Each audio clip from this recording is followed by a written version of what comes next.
Welcome back to the North American LCS and our final match of the day, Cloud9 versus LMQ. And with both Counterlogic Gaming and Dignitas losing in upsets today, one of these teams will be pulling themselves into a three-way tie for first place with a win right here. Yeah, and Cloud9 did look good in their win against Curse yesterday. They returned to a tried-and-true strategy where Hai and Meteos would roam to help Balls steamroll his lane. Also, Hai had some very effective Twisted Fate ultimates to force engages and press Cloud9's early game advantage. And the last time these teams faced off, it was LMQ that took the early game lead, if you remember, and Cloud9 had a tough time fighting their way back to eventually take the win.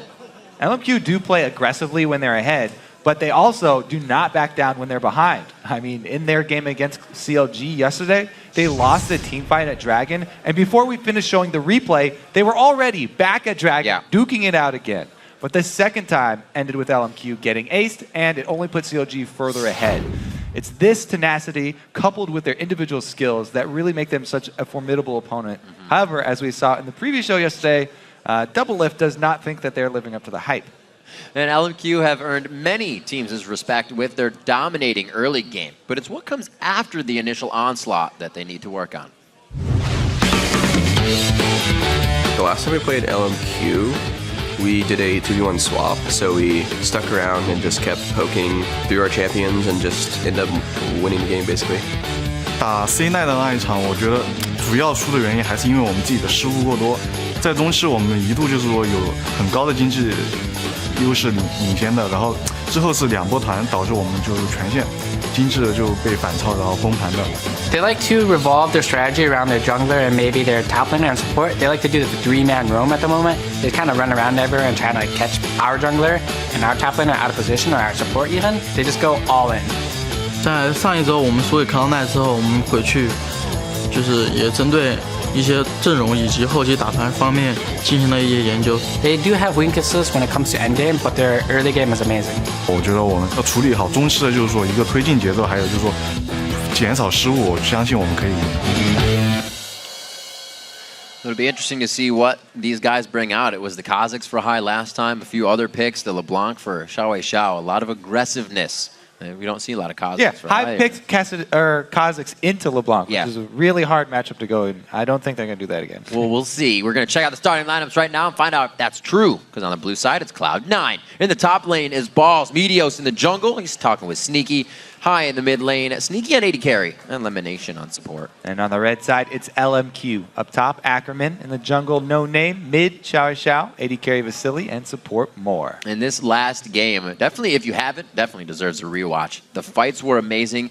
Some of the biggest tug-of-wars we've seen throughout the LCS. And it's back and forth. Both of these teams know how to fight, whether they have 5 items or not, and make the fight last like 30 seconds. They know how to micro in and out, get the damage where it needs to be. And then it's usually one person walking around each side with no health. So I am ready for this game to go pretty much to 11 and then some. And both of these teams have spent a lot of time analyzing what happened last time that they played. So both teams coming in with new strategies. Cloud9 can't necessarily count on LMQ playing to their old tendencies because they're very well aware of what went wrong last time. And do not want repeat mistakes. Exactly true, Kobe. They stated it. They know the mistakes were made. Will they be able to fix them? LMQ has kind of been trying some different things lately that didn't work, but seem to kind of put them in a slump. They're at 2 consecutive losses now. A third one will be the most they've been looking at. Somebody who has not been trying too many new things is that guy right there, Meteos. You don't say. Has only played. They have only won games when he's on Lee Sin. He's 7-0 on Lee Sin. They've lost every single game that he has not been on Lee Sin. 0-4. So what you're telling me is Lee Sin's a high priority for Cloud9 right now. Just by pure numbers, 7 straight wins with the champion. Those are the only wins that they have gotten. And this isn't, this is knowledge that teams will know, will look at. You can't look by the king of the jungle right now, or he will make it hurt. They're looking to go again here. They ban Elise, and they're looking to first pick Lee Sin. Once Squeeze again, out you the LMQ Lee. cancel. Good counter right there. They notice what Cloud9 are going to go for. So that means the game's over, right? It was at Lee Sin. No, the game has just begun. Well, it seems so. The second blind pick casted in today, and it's the first priority coming in for Cloud9. Hai is a really big fan of this champion. I was definitely wondering what he was going to fall on nowadays, because he's been bouncing around so much with his champion pool. Very sporadic choices from high, but this time, something he's very comfortable with. He really loves champions like Kassadin, who can snowball off of a couple early kills from roaming around. Yep. So really just plays right into High's whole style, really. We'll see if he can actually get this Kassadin going, though, because Kassadin does rely on, that first kill. He really excels in chasing people down in, jungle skirmishes and things like that. So we'll see how Cloud9 can actually create those situations for High to shine. Worked quite well for Complexity earlier, Kobe. We'll see if they can put it into effect. And I say all that. Yeah. However, Kassadin could very well go top. That's right. We haven't seen Balls use it yet. There is that it's a inkling possibility that we've been seeing a Kassadin top, which I talked about a little earlier. We'll see if it actually happens. Interesting that Moore, with Thresh up, picks Braum. Even Morgana, too. Moore is very much a playmaker. You can do that on Braum, but the hooks and the lanterns, the bindings, it's a little more playmaking than throwing out some slow. Yeah, a lot of shields picked up here for LMQ. Mm-hmm. As I was saying before, like Braum, he doesn't necessarily have the strongest long-range engage for the team, but he is so strong defensively. It allows you to not have to bring a tank from your jungle or top lane position, since as a support, he can get just as tanky with all the damage reduction from his giant shield.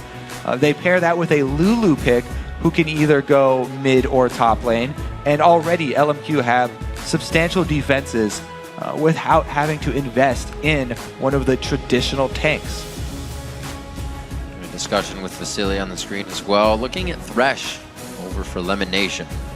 Let's see what he locks in. He looks to be making plays as well. Yeah, the Rengar has already been locked in for Meteos, and that is such a good combo with Kassadin. Talking about chasing people down, Rengar, boom, as soon as he hits level 6, he'll come in for that stealth gank, and he can not exactly 100% somebody by himself that early on, but he can get you low enough that Kassadin can easily capitalize on that gank. Even if Kassadin is sitting back farming minions post level 6, he can definitely jump on any sort of gank that Meteos is getting himself into, especially with teleport. Right. He'll be able to get into any action anywhere on the map. So we are going to get a switch up in Champion Select. I believe there was a selection that went through. If you make somebody aware of that, or if there was a mishap before the other picks go through, then obviously that is reset. So they're going to get fixed up on that. Probably not the Amumu Ezreal. Yeah, we'll get right back into it pretty soon here. But already some interesting things coming out from both teams. Like we talked about, super shielding from LMQ. Does this signal late game hyper carry for them? Or are they just going to go full kite comp here? Definitely depends on which lane Lulu's going to go into. Excited to see. It will be interesting in the fact that LMQ always wants to go forward, depending on whatever they're against or what they get. They kind of went with the Pantheon. Their forward motion kind of aggression didn't work with that. So I think any picks they take besides this, even going against the Kassadin, they'll be able to push that out. Yeah, I mean, we'll have to see. But C9 with the two assassins of Rengar and Kassadin. That's true. I feel like that combo and the playstyle of Meteos and High is just waiting to explode. That can easily snowball out of control because both those champions just need a couple of kills to get going. Rengar, as soon as he starts stacking up his bone tooth necklace, gets out of control really quickly. And Meteos has been practicing this champion a lot in the jungle. He has. We'll see if he's perfected his skills yet. An unfortunate loss on his first play, but the whole team loses, not just one person sometimes. I'm just kidding. Coming up, Champion Select is resetting itself. We're almost through, and we'll get the picks and bans underway to let you know what these guys have done in kind of the chess portion of the game. What pieces are going to be put into place right now. Cloud9, as we said, looking at that, Kassadin, the Rengar, and the Thresh. Was really surprised that Moore didn't take that Thresh with the plays he's been coming out with. They decided to go Braum this time, and that's kind of what we were talking about. Their team's focused on shields, focused on defense. Yeah, I think it's a good idea because anytime you're going against really heavy assassin teams, stacking shields and defenses like this is a good option. So LMQ already with a pretty good game plan. We'll see if they add more on top of this because, Orianna's still up, could easily have the same combo that Dignitas went with, Lulu plus Orianna as your solo laners, and then Braum as your support.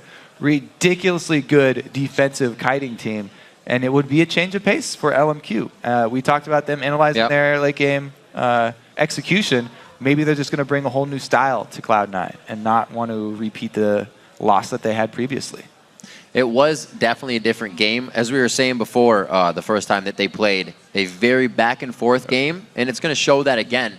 At 7-4 each, both of these teams sitting near the top want to be in that top position. And like you said, whoever gets this, that three-way tie for first is going to come off of this. It's something we've seen that's always been in the middle of the pack in North America. And to see all of the caliber this year sitting at the top has really mixed things up. And we see the upsets coming in today as well. Yeah, everybody wants to be on the top. There's a scramble now in North America. Everyone's clawing their way. As soon as you think you've got some good fantasy picks and there's a team that's riding high on a good win streak, they immediately get upset the next week. Well, looking back at the picks, we did say when Meteos gets that Lee Sin, he will be winning. We said his Rengar previous play was a loss, but their win against LMQ did come from that Lee Sin play. So the they flip have an edge side there. Is that every time he's not on Lee Sin, they lose. Currently, they have Rengar. It could be switched up to the top lane, and Balls could take it. But currently, he's selecting a champion that is not named Lee Sin. So if we go by the data, that's history repeats gonna be itself rough. always, right? It's got to be that way. Just don't overlap, and you won't break the timeline. We got the Orianna Kobe being locked in. He said that was still up, and Xiaowei Xiao has been no stranger to utility play mid-champion. So he'll be happy to put out some damage. And we get the Graves pick. Graves is locked in the game. A Kog'Maw as well from the other side. Fantastic. Quick picks coming in here. They combo this stacking of shields with non-late game AD carry, Graves.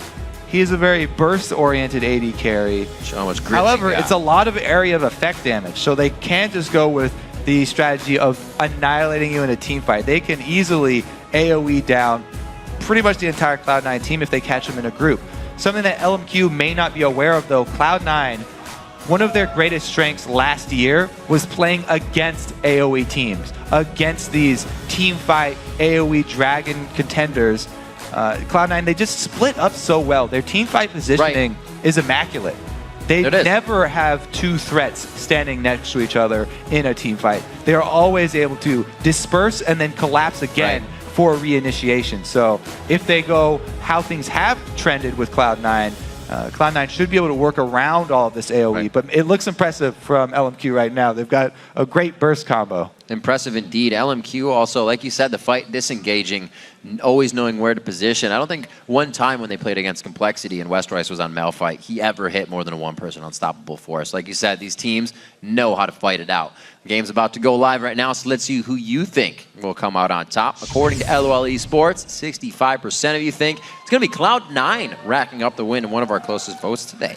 If you don't like those numbers, though, you can keep on voting and send in your hashtag C9win or hashtag LMQwin to @LOL Esports. We will be checking back in throughout the entire game and get your real-time reactions. So we get the Graves play coming in here. Definitely getting a lot of champions coming in week 5 here. It's some Ari play, other stuff. Got to play Graves before 410 hits because Graves loves Bloodthirster in its current form, 4.9 for the tournament realm. Get that last bit of love. He scales so well with just flat attack damage, all of his abilities. So he's going to get his playtime in now. I like the fact that they have that Jarvan to sink everybody in the middle, a Shockwave to sink everybody in, and then you hit collateral damage with a nice buckshot. It's all easier to say than do. But. Yeah, you don't have to kite back if you have a comp with Orianna and Lulu. Yeah. It's easy. But if you add a Jarvan into that mix, then you pretty much just switch the entire flip there because Jarvan is almost always jumping in with the ball and going for the Shockwave dunk. Well, here we go. Before we take off to England for Wembley, our final game of Week 5 of the NA LCS. We're locked in and ready to rock out. Cloud9 versus LMQ. We're on the Rift. This team fight from LMQ just looks so fun. I feel like we'll see No Name stacked up with double shields from Lulu and Orianna. And then, as soon as he jumps in for the Shockwave, Moore will follow right behind him. Yep. And tell him to stand aside for a very quick dive from these two. Vasily twerking. Mafia Master Vasily. You got to be aggressive on Graves. I'm very interested to see how Vasily plays this matchup because that falls right into line with his style. Especially if they do match up normal lanes like we're looking right now. Graves definitely benefits from shoving a wave really quickly. So that's exactly what Braum wants to do anyway. Yeah. And Braum with the Targon. If LMQ can get Vasily and Moore into a lane first, then it'll be really big for them, and it'll actually be a very good sign. Sneak in Lemon Nation with that Kog'Maw. He's just looking to try and farm up for the beginning of the game. Keeping themselves safe. Always see Lemon Nation not going for the early Sightstone for vision in that bottom lane. It's something they even played back to the Ashe Zyra, where they ward sometimes, use plants, and use the Hawk Shot. Now, a lot of teams, when you're defending late invades, do not like to stand in this bush behind red buff anymore, just because everyone did that for so long that you throw blind skill shots into it. Moore doesn't throw the blind skill shot. Waits till he sees his target, and he gets the flash for his troubles. Could have been pretty bad. Successful late invade, and we will see 2 versus 2. So Moore and Vasily, you see them. Vasily waits for Braum to get there and stand in front of him. They don't want to face check that bush and have the AD carry take a large amount of damage. This is something that happens a lot in solo queue, where your duo lane will get chunked out right at the beginning of the game. A little bit cheesy of a tactic, but Vasily and Moore protect themselves by having the large man with the mustache walk first. I guess they're both pretty large men with mustaches, though. Yeah, that's true. Kraven's not tiny. Get to safety, and they start farming out the lanes. We're getting standard matchup once again, which is going to be fantastic. I love to see what the dual lanes can put against each other. And we get a little bit more in the mid lane as well. It's been left apart in the 2v nuns on an island, which has been a little different when you get the lane swaps. That's just how it goes. Meteos getting his red invade. We'll see this soon coming in from No Name. Yeah, Rengar, his early game isn't the best, so he's having a bit more trouble countering and getting the answer back to have his double buff. However, he successfully gets it, just a little bit behind, as you can see in experience here. No Name off to a very good start. Now, the changes to Jarvan, meant for his laning phase for top lane Jarvans, actually helped out his jungle a lot, because the change to his passive, where it's actually more damage now, 10%, and just a longer cooldown, just means he has more burst for his gank. Since you don't really get 2 procs of it off early anyway, he just has much stronger ganks now.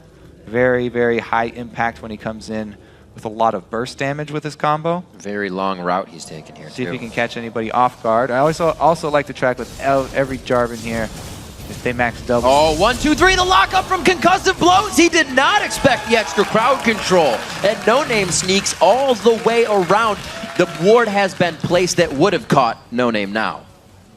Yeah, a little bit too late on that one. Doesn't see the Jarvan come through. Jarvan is one of the hardest junglers to ward against, though, because even if you ward that spot, No Name has the option of flag and drag right over that dragon wall. So he could have gotten that gank off multiple ways. Does get first blood for himself, and that's very important for Jarvan. He really, really likes the snowball early here.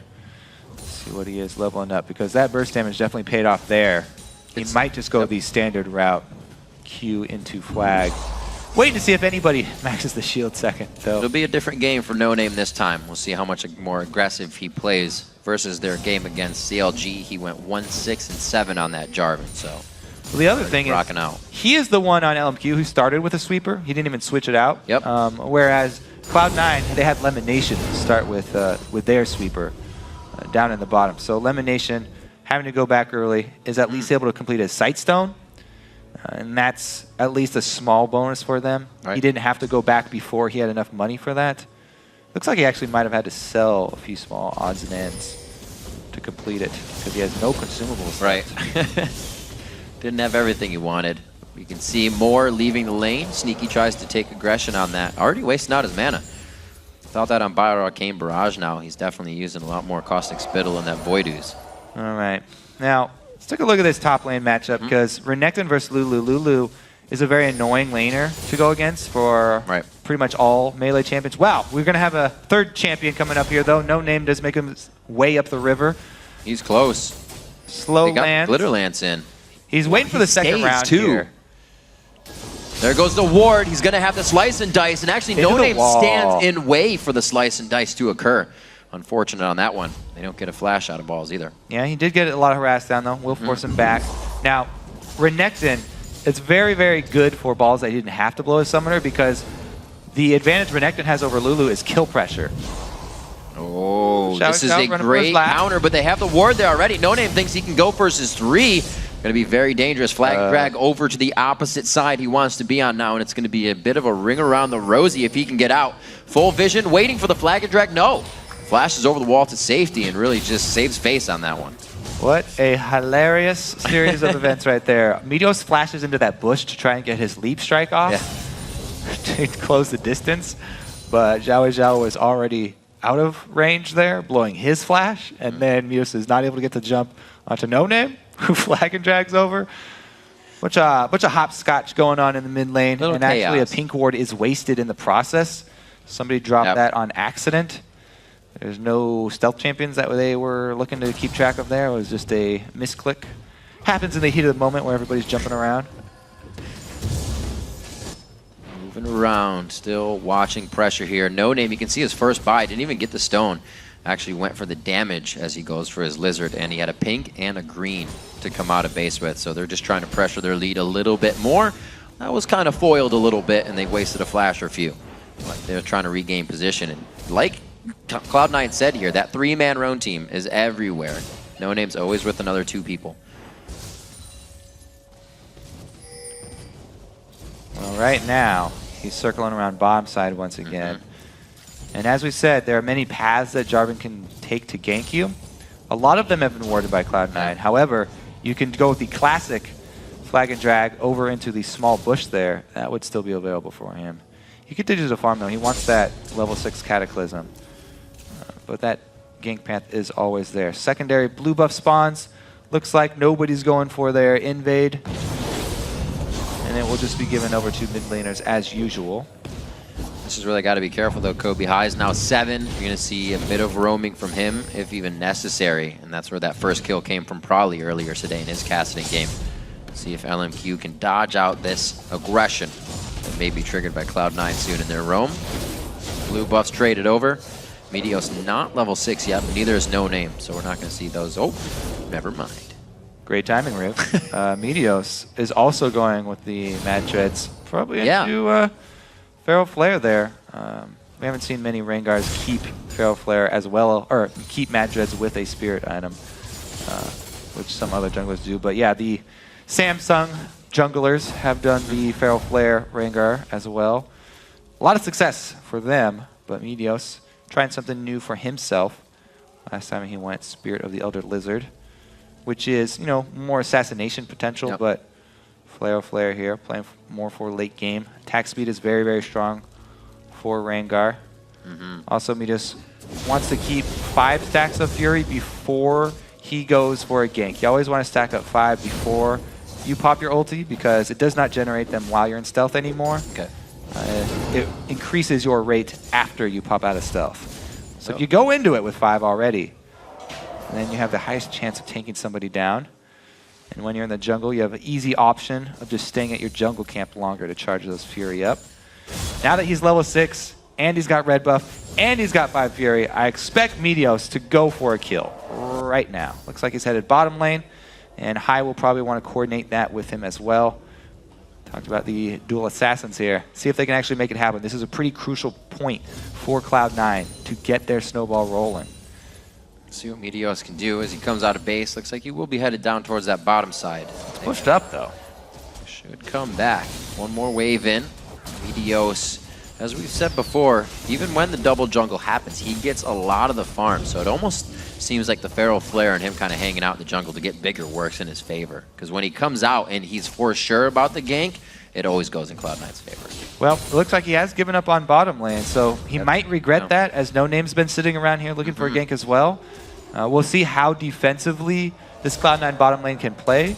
If they do it right and Sneaky's up front and Lemonation plays further back, then they can just rely on the Lantern to get him out of Cataclysm or any sort of trouble they gets themselves into. Looks like they do play it sufficiently safe, and No Name gives up, gets bored. Very different. I'm sure players are getting antsy now. We would have seen Lemonation roaming for ganks as well in the different lane situation. Sneaky 77 to the 90 of Vasily, and that lane pressure that they're able to put on. Going very well in that lane, and if Graves can get big in this fight, it's going to be very hard for them to take him down with all the shields. Yeah, looks like there's going to be happily farming down there. Meanwhile, curious that Cloud9 have not tried to kill this Lulu earlier in the game. A lot of teams, when they see a top lane Lulu, will even go for early dives on her before she hits that level 6, while she still is a squishy mage. It's a good deep wards here from Ackerman, you know, supplementing that green one that just ran out with a trinket ward placed even deeper, because he wants to get vision of Minios as he's on his way to gank the lane. Won't be able to see him after he activates his ult. So deep vision, very important against Rengar. Similar to Evelyn. And Ackerman doing a very fine job of keeping himself safe. Safe and CS'd up, 112 to 96 in that. Doesn't look like they're going to try to move on anything just yet. Both teams kind of stalemating each other out. Dragon's definitely going to be an option quite soon. But LMQ's already got the vision on that.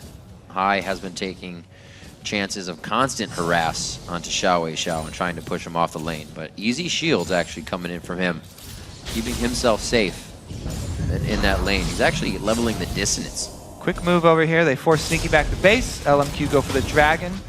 Strong timing for them. Call the jungler down. Very good call here. Sneaky won't be able to make it, so should be an easy objective for LMQ. You just saw Meteos typing on his screen saying what time Dragon is, so they have that pretty much down to the second. Cloud9 will be able to contest the next Dragon spawn.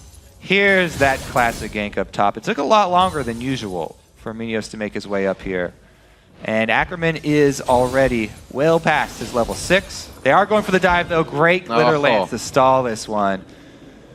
A little too patient. I like how Balls played that one, saying, I'm not being aggressive, but he eats the glitter lance to the face, and nobody likes glitter. Very nicely played by Xiao, putting himself right on top of Hai for the dissonance to work on damage and allow him to move around. Keeps himself clean. It's a flexible one there, dodging in and out. Now, that was although nothing happened up top, pretty big. Cloud9 do not get to use that Rengar ulti.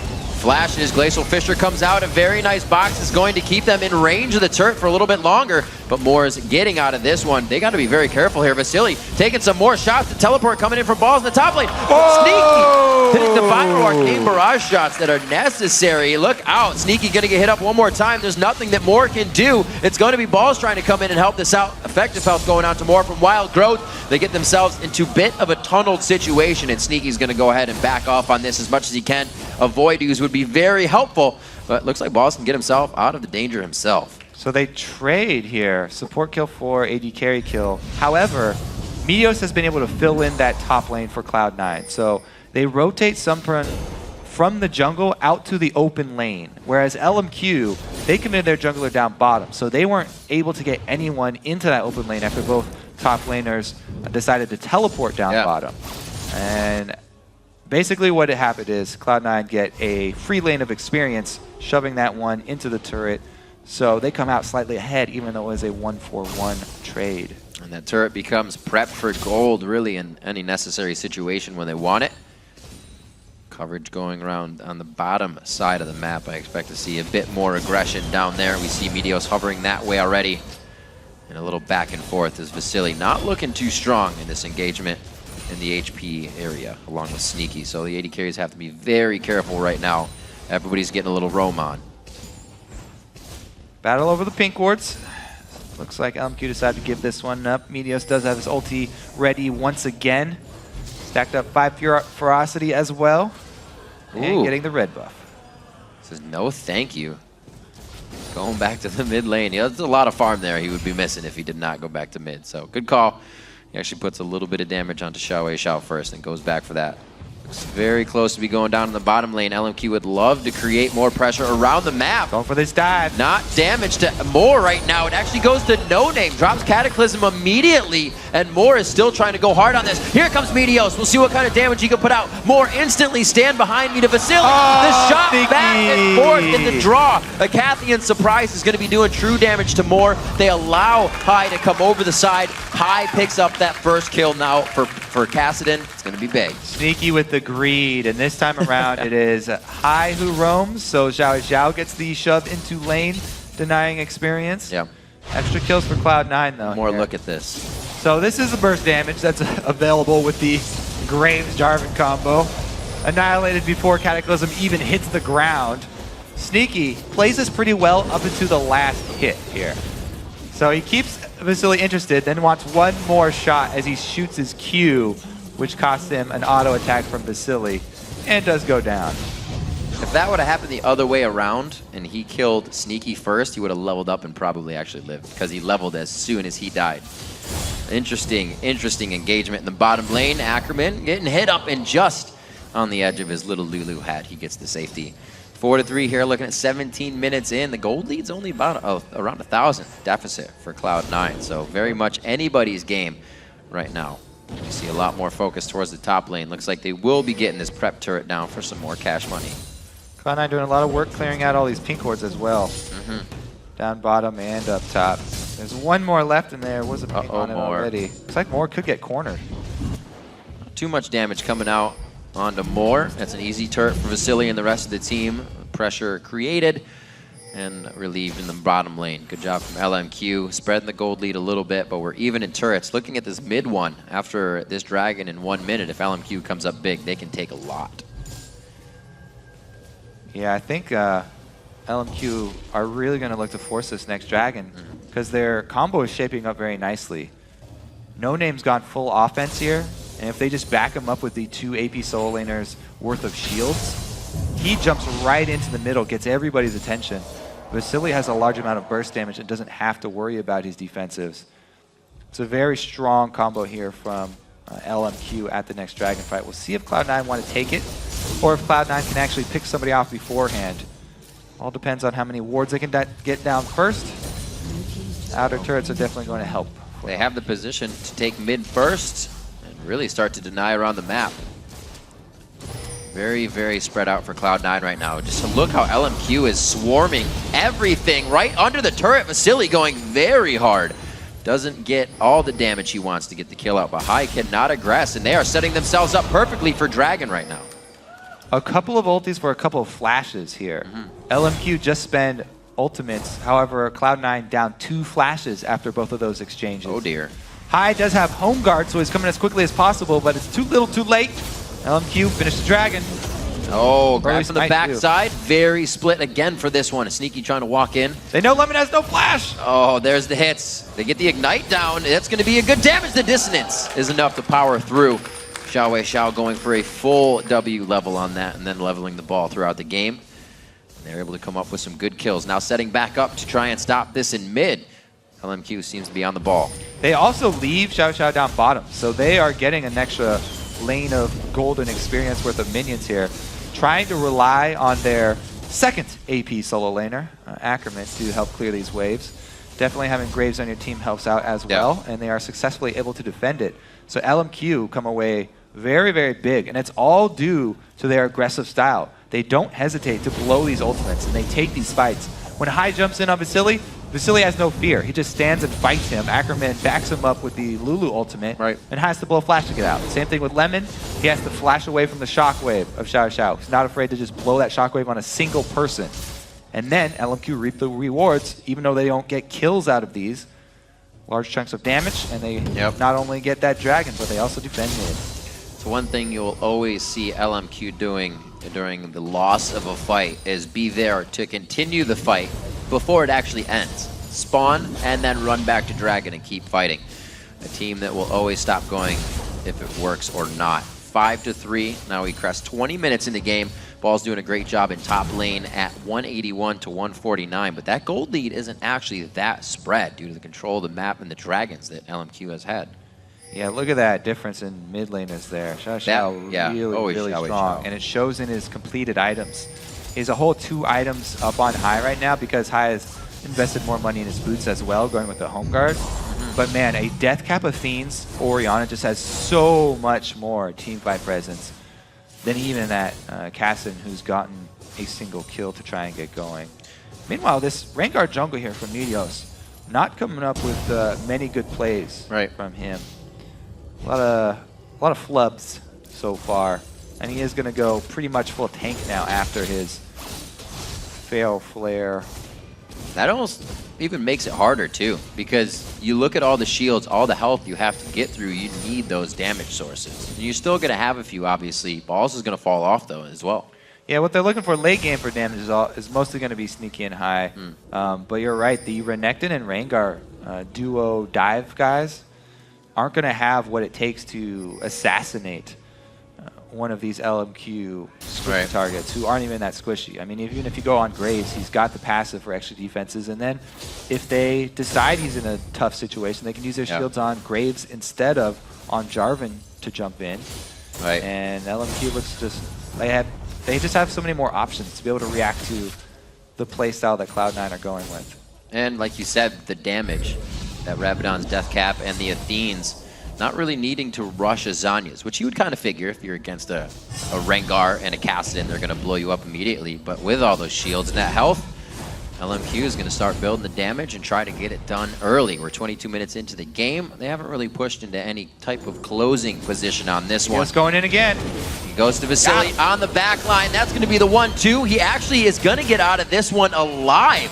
With all the true grit passive he had stacked up, he's able to live through that with the stand behind me. And the Unbreakable coming in from his teammate Moore. Beautiful job in the bottom lane, but good pressure. Cloud9's going to pick up this turret. So they catch him this time at least, and they get 2 summoners out of Vasily. But man, all it takes is the summoner heal plus Braum defending Vasily, and we've seen that Cloud9 do not have what it takes to assassinate him. However, once again, chunk somebody down enough, you're rewarded with an objective. Can Cloud9 hold the other side of the map though? You're getting pressured heavily, both on top and mid.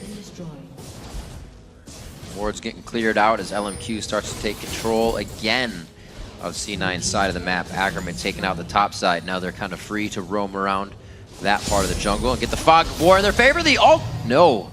A hold coming in to Xiao. Very good timing there. Lemon Nation could get that ult though. The shockwave happens, but the flash is there, so they eventually get out of it.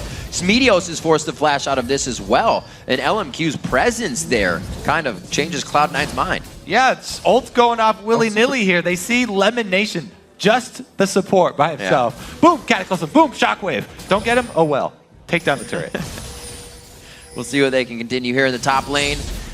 Throwing down the flag. Vision, a little bit of armor, helping each other out, and they are going to go pretty hard on the turret. The Void Ooze goes out, so they really don't have anything but the knowledge of Kog'Maw being there from that. Balls is going to get hit up. One last glitter lance, but no, the Ignite takes him down from Xiao. They try to keep fighting. Vasily gets the Wild Growth. Not ready to turn on the fight just yet. No Name does go in.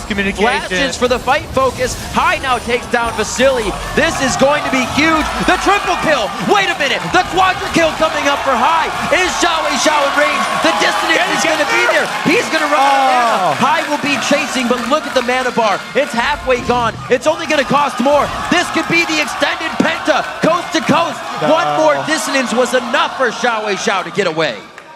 Yeah, that Rift Lock stacking up cost too much mana. But really, did you see the miscommunication there where No Name gets every single shield onto him and flashes out? Yeah. That is where this type of composition crumbles. Because you're relying on these AP solo laners as your defense, if the person you're putting these shields on bails out on the fight and doesn't hold true to the all-in strategy, then everything just goes in the trash can. Yeah. Boom.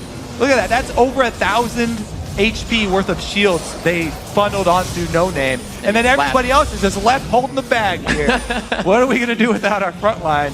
High cleans everybody up. What a turnaround for Cloud9. They really needed that. So I'm going to go out on a limb here, Kobe. You said that High should get a few kills on Kassadin, and I think he's got to that point. He's got more than a few here. 5-0 for High. Zanya's completed after the last fight. Now he's going to feel game changer. really Another hook to come in. The Wild Growth is there to save No Name. The fight can be reassessed. A 3-person Shockwave back into the fight with Cataclysm. Moore's going to be there down to low HP. Just bleeding out. No Name finally goes down. It's 4v3. High goes down now just after getting a quadra kill. And LMQ's able to turn around into Dragon Engage. Cloud9 get overconfident. Oh, the Glitter Lance hits on the end. Once again, Glitter being the detriment to this fight. LMQ showing you what happens when we use all our giant AoE ultimates not on just Lemon Nation. If they hit the entire team there, blow up Cloud9. And as quickly as that, Cloud9 give, Cloud9 take away. Wow. Nobody thought that was going to happen just now. Let's go back to the inhibitor turret. LMQ somehow at Dragon, now in the base of Cloud9. 26 minutes. At 20 minutes in the game, both teams were looking eye to eye in mid. They jump everybody onto No Name, who once again fails. That but then Shockwave. Shockwave onto 3 people, Cataclysm onto 4. Everybody jumps in. High does have a Zanya's, but the front line here not going down fast enough. That's the combination we talked about, Kobe. Easier said than done, but they just did it. All the crowd control, there for Graves, there for the AoE. Little dangerous getting out of this one. Boss is going to go in. They may lose No Name, but that should be it. They get out, and look at the dissonance damage return as well. Shredding through the team. This is a fairly ridiculous game we have going. That's how it was last time, Kobe. The tug of war never ends between Cloud9 and LMQ. Passing that ball back and forth. Let's see. Cloud9 really need to regroup, though. Control this blue buff at least for themselves, because they've lost a lot on the map after that last route. What they do have going for them, still Sneaky is holding on to Baron buff. Yeah. Is pretty much the biggest champion for their team right now. They're relying a lot on that Kog'Maw for late game damage. Midos has gotten his Pharaoh Flare transformation finally. However, with that full defense build following it up, he's not going to be that big threat. And it's pretty much all about Sneaky and High combo. Because same thing for Balls. He's only about slow burn damage. Not going to be able to kill anybody quickly. Sneaky is going for a dangerous, dangerous build. Really relying on that Mikhail's, relying on everything else his scheme can do for him. He's got to go full They damage. have to, yeah. Scary, scary stuff. But Kog'Maw, king of that late game hyper carry. He can do it. Seen it change games. The harassment from High coming in. See what he can do. A little damage assess there. Baron, like you said, still on to Sneaky. I don't think they're going to be able to use too much of that. Less than a minute left there. Word dying out that LMQ has vision on Cloud9, being very lax right now. Nothing can be pushed. Nothing can really happen. They're waiting for LMQ to make a move. Middle inhibitor down. Really, Cloud9 are licking their wounds. Trying to get Sneaky some extra cash flow. They definitely need to calm down a bit, because it looked like after this surge of confidence with that one team fight right into a Baron fight, they kind of threw their whole game plan out the window, and they forgot about spreading out. They forgot about their whole plan of team fighting against an Orianna. I mean, they just got caught off guard once again by the Shockwave, and Jarvan, Graves, easy to follow that one up. They just got demolished, really, by the Dragon. It's getting harder. Just across the board, the numbers show how this game has gone thoroughly. 3 kills for Ackerman and his solo. And these were standard lanes. Xiao Xiao, 3 kills for him. And Vasily, 3 kills. The people you don't want getting kills. Sneaky and the rest of his team. They need to start spreading those out. Yep. And Cloud9 do have to be worried, because their vision control on their own side jungle has lacked. Boom! A Sneaky is going to get spread out in general by the rest of the team. Flattened there. The Cathian surprise only going to do so much, and LMQ now has a very big advantage and a power play to work with. They went for that duo dive that we were going over with Jarvan plus Braum jumping right in onto Sneaky. No way for him to get out of it, even with the Lantern this time. Braum! Oh, he jumps to the minion, then he didn't even hit the ground. Then ulti. He got double alley-ooped before he could very even flash. quick move there from Moore. Wow. Jump to minion, flash in, ultimate point blank. Very Nothing Sneaky can do. Very sweet composition of Jarvan Braum. As they go on to the next inhibitor turret in the game, they've already been able to drop one, slowly whittling down the base of Cloud9 in a back and forth game that LMQ has finally said, we're in the driver's seat, we're going to make some moves. The other thing about this LMQ team, when your defenses are these very strong shields that you can target, it's pretty easy to go for a tower dive. Whoever is the one charging in, Jarvan or Braum, who's the focus of the turret, stack all the shields on that guy and get that shockwave going. It's very easy for them to quickly pull off a tower dive. So even bottom lane, if they decide to go siege up around the bottom lane turrets, Cloud9 have to be very wary of that repeat dive onto Sneaky, because now Sneaky has no flash, and it will only be the Lantern for repositioning. Dangerous game they're playing here. LMQ showing a little bit of diversity as well once again in their picks. Bringing out the Graves for Vasily on this one. It seems to be working for him all across the board. They've been trying different things back and forth, trying to get themselves out of a slump. Looking at 2 consecutive losses right now. Not wanting a third one would be their longest loss streak. Also, both of these teams looking to share that first place right now for a 3-way tie. LMQ on the verge of doing that a little sooner here than Cloud9 and a 7,000 gold lead. Kobe, 32 minutes. It looks like we are going to get the Baron Samba back in business. Well, LMQ have a lot of work to do to clear out wards, and they already have 2 exposed inhibitors, so they don't really need to risk a Baron. Right. Just covering it. Looks like they are going to go for the exposed inhibitor that is up. As we also said, their team is well equipped to go for tower dive, so they don't even have to venture over to that side of the map. Not what you want. It's a big fish, throw it back. Real big fish. That's great damage onto Ackerman. A good dive here. They could have caught him off guard. Meteos, that's a big shockwave coming out of Xiaowei Xiao. They start to shred down Cloud9. The double kill for Vasily, and the power of shock and awe that LMQ has right now, and they have controlled and given themselves throughout this game, is now 14-8 overall. The 10,000 gold lead as they start taking on the Nexus turrets, and a pretty convincing middle to late game as LMQ is going to take down Cloud9. Yeah, congratulations to LMQ picking up the victory here. Much needed for their team, and a very well executed, except for that one slip up. Doing a great work. You can see Cloud9 really just in their own thoughts, figuring out what happened. Why couldn't they make the picks? A different play for Meteos coming in, trying the Rengar again. Kind of not forced on, but went for the Thero Flare, and that forced him into being not an assassinator. He had to build tanky. They lost damage from another portion of their team, and they didn't have it really from anywhere else, just hot. Yeah, rough game for Cloud9, pretty much all around. Everything they tried to get going for the early game kind of fizzled out. And going into mid, there was just way too much teamfight control from this LMQ lineup. Very hard for Cloud9 to do anything about that. They had a pretty good window, though, to be fair. LMQ gave them a very nice opening after that failed fight and then Baron. And they immediately rushed up the Dragon and got shockwaved. Like we said, they lose a fight and they keep coming back. Who would have thought that they were going to win a fight just after a quadra kill? They shut down the guy who got the quadra kill immediately, and it was like that fight never happened. LMQ was able to pull out strong. Vasily, the man on your screen, getting to show a little bit of the love he has for aggression. Playing that Graves, getting in, getting his true grit ready, firing no warning shots. Really great gameplay all around. No Name bringing out the Jarvan again. A little more successful this time.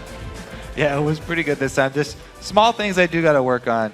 When we put over 1,000 health of shields on you, do some tanking for the team. You just flash out the side, and everybody else, squishy backline, is faced with some problems. A quadra kill problem, to say the least. Right now, we're actually going to send it down to Jack, who's standing by on the winner's side. Thank you very much, Riv. I'm, of course, joined by Ackerman and his translator right now. First question, what do you think the key to victory against Cloud9 was today? 就是第一个问题，你觉得今天战胜 Cloud9 最关键的一点是什么？我觉得我们阵容在 BP 上面就已经赢了他们了，这是我们想拿出的，就是最理想的一套阵容。I feel like we already won the game when we pick out all the champions that we wanted, and that's all.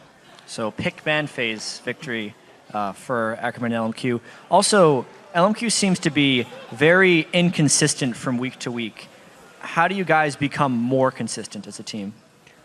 就是另一个问题是，你们在打比赛的时候就是起伏很大，有时候会打得很好，有时候打得不行。然后你觉得你们的问题是什么呢？我觉得就是我们原来选的这种就是临场有变，就是说不适应我们一种打法，而今天我们就是打出了就是我们在训练赛就是一直想要的一种节奏，就是说推进。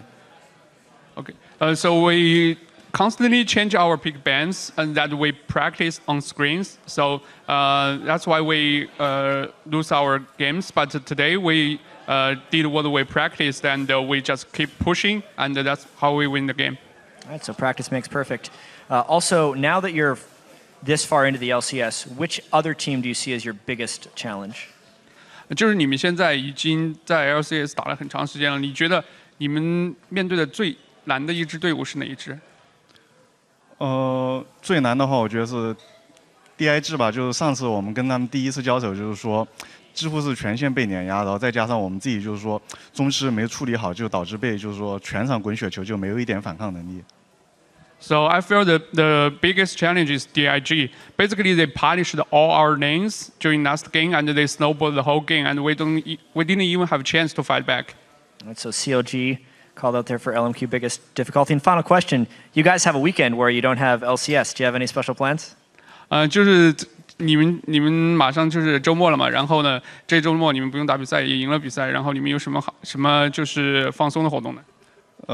也许我们会去六池吧，就是玩过山车，因为我们一直就想去那边，然后因为前段时间就是太热了，或者说又是训练时间没有办法过去，然后这一周的话应该是有时间可以去放松一下。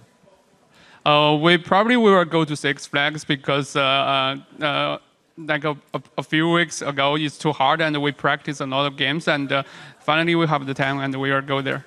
Well, thank you very much, Ackerman. Hopefully you don't run into too many fans at Six Flags, but congratulations on your win and have a great weekend. Let's send it back to the guys at the desk to close out the day. I want to go to Six Flags. I like how Jack is asking them about their consistency, and he mimes this, and they're going to Six Flags roller coasters. It works perfect. He's saying, is your consistency like you're going to go to Six Flags? Hopefully they can stop that. We should join them, actually. We should. They stopped I their wanna go losing too, streak. yeah. That was going to be a 3-game losing streak for LMQ, the first one they ever would have had. So even with their kind of slumps, like he said, practice makes perfect. No, perfect practice makes perfect. But it seems to be working out for them so far. Yeah, finally a lot of these teams that have been saying, yeah, our scrims are going great. We're practicing so well. It's translating to LCS wins here. Curse earlier today also getting their upset victory. Yep.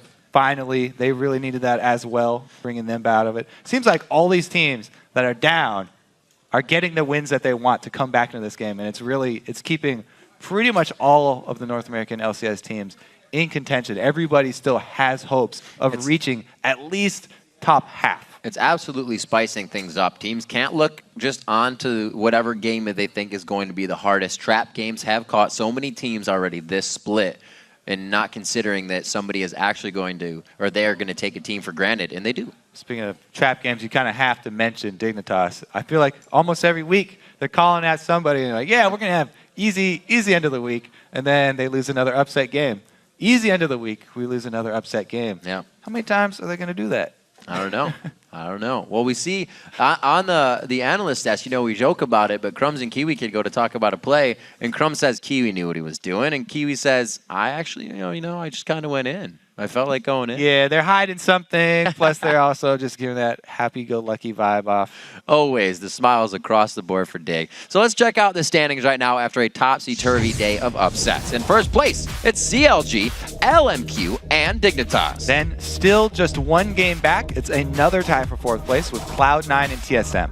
Curse, the only team not in a tie, does hold sixth place now. Good for them, and sharing last, it's Complexity and Evil Geniuses. And if we're drafting our fantasy teams this week, here are a few names that would make up our first picks. In the top lane, it's Quas. He was instrumental in Curse's win over Counterlogic Gaming and a strong Kale game, applying good map pressure all over. And OP in the jungle, it is Kez. His Evelyn was everywhere on the map, keeping Dignitas off balance, and it allowed Complexity to pull off a huge upset victory. Next up, it's Xiao Wei Xiao. He had a nearly flawless Oriana game to help his team finish the week, still holding on to first place. And despite a 1-1 week, Wild Turtle turned in 2 good games, only dying once and racking up 11 kills. And our OP support this week was Xpecial. His solid Thresh game this week pulls him closer to the 1,000 career assists. The player that would take the top of the podium this week is Xiao Wei Xiao. Xiao Wei Xiao bounced back incredibly well after LMQ's loss to CLG, and today he narrowly avoided falling to a high pentakill. We went back to Oriana, and a pick that has actually had a lot of teams in the challengers scene running scared. Yeah. And now the team, they've climbed all the way back into a 3-way tie for that first place. He's definitely somebody that, I mean, LMQ as a team, they were kind of on the boards as a team to watch. But Xiao, I think as a player that people have said we're going to watch, has lived up to and consistently lives up to his name. I think the last one to do that really strong was like Bjergsen or somebody. Yeah, both of those mid laners, right. As soon as they came in, instant results. Absolutely. That's just about going to do it here for the LCS this week. But don't forget to tune in tomorrow for the European LCS, which will be broadcasting from the historical Wembley Arena in London. Yeah, playing first is going to be SK Gaming versus Alliance, followed by the Super Hot Crew taking on the Copenhagen Wolves. They'll also be serving up the European Challenger Series final between Ninjas in Pajamas and H2K. Then North American LCS returns next week on its regularly scheduled Saturday start time, beginning with Team Solo Mid versus CLG. Then Complexity will challenge Cloud9, followed by EG versus Curse. As always, you can get the complete schedule on our website, lolesports.com. Now, for myself, Kobe, Freak, Jat, and the entire live broadcast crew, thanks for watching, and we'll see you back here next week.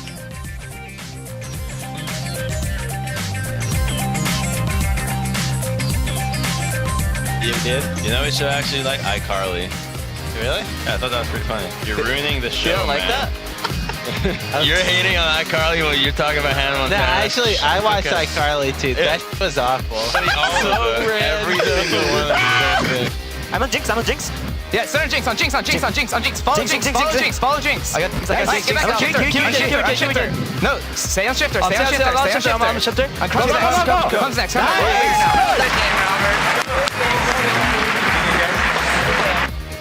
My bad. Wild Turtle shredding some damage from the outside. Valkyrie's into the fight once again to keep the follow going. Helios is going to be the next hit. A boss bomb and a bubble and a triple kill for Wild Turtle.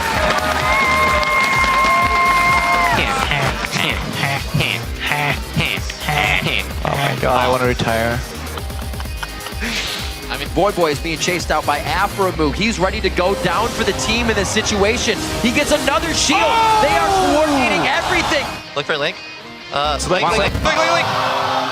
keep on going. I'm on the back. I got all the boy. Look to end. That's it. That's game.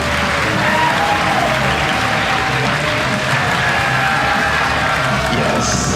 Oh my god, my favorite time. God damn it. Not ready to turn on the fight just yet. No Name does go in. Miscommunication. Flashes for the fight focus. High now takes down Vasily. This is going to be huge. The triple kill.